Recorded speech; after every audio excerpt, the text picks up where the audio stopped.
So what I was saying was we have e raised to the natural log of 4 times 7. So we want to simplify 4 times 7, and we get 28. So that's going to be e raised to the natural log of 28. Now, look at this property right here. This says base b raised to the log of base b of x is equal to x.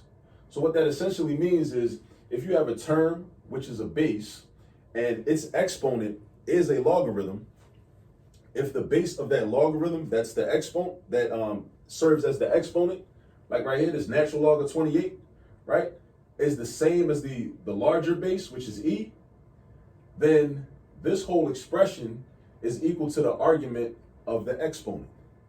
So what is the base? When you have a natural log, your base, and we don't have to write it, but we know that the base of a natural log is e, right? Because the natural log only deals with e, right? When we deal with a natural log, our base is always e. Write that down if you don't already know it, right? So we have e to the natural log of e of 28, right? And essentially what happens is we cancel out this e and we cancel out that e, and we're left with 28. So the final answer to this is 28. Just like up here, look at this property. We have b to the log base b of x is equal to x. Essentially, this b and this b cancel each other out. The logarithm becomes irrelevant and leaves you with just x. So this whole term or expression on the left side is equal to just x, which is the argument of the logarithmic exponent. All right, so this is how over here, this e and this e cancel each other out, leaving you with just 28, which is the argument of this logarithmic exponent. So the final answer for number 1 is 28. Now, direct your attention to number 2. In number 2, we have a common log, log base 5 of the cube root of 5. All right, so with this, we don't know what this is over here, so we're going to approach this a different way than from how we did number 1, right? So I'm going to create a variable, right?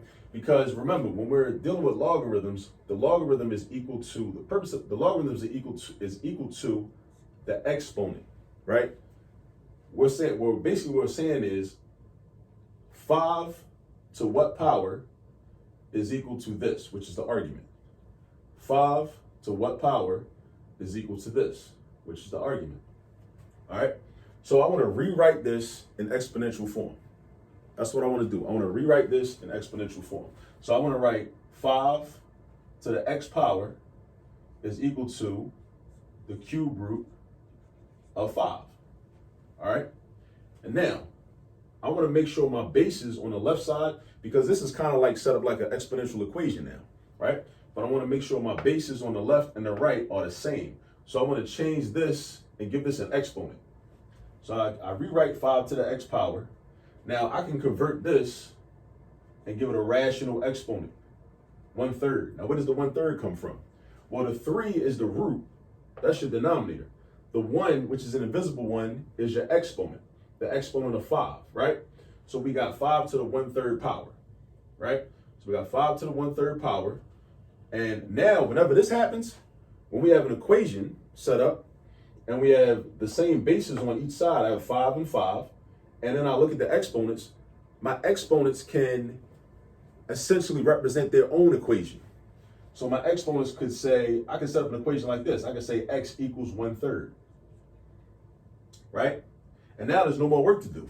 X is 1/3, right? That's the final answer. X is 1/3. Now, if I want to go back and check my work, all I would do is say, okay, well, is 5 to the 1/3 power equal to the cube root of 5?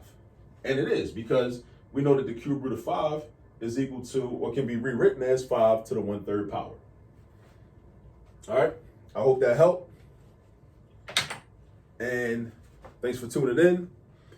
Like the video if you didn't already. Subscribe to the channel if you didn't already. Go tell a friend and tell a friend. I'll see you later.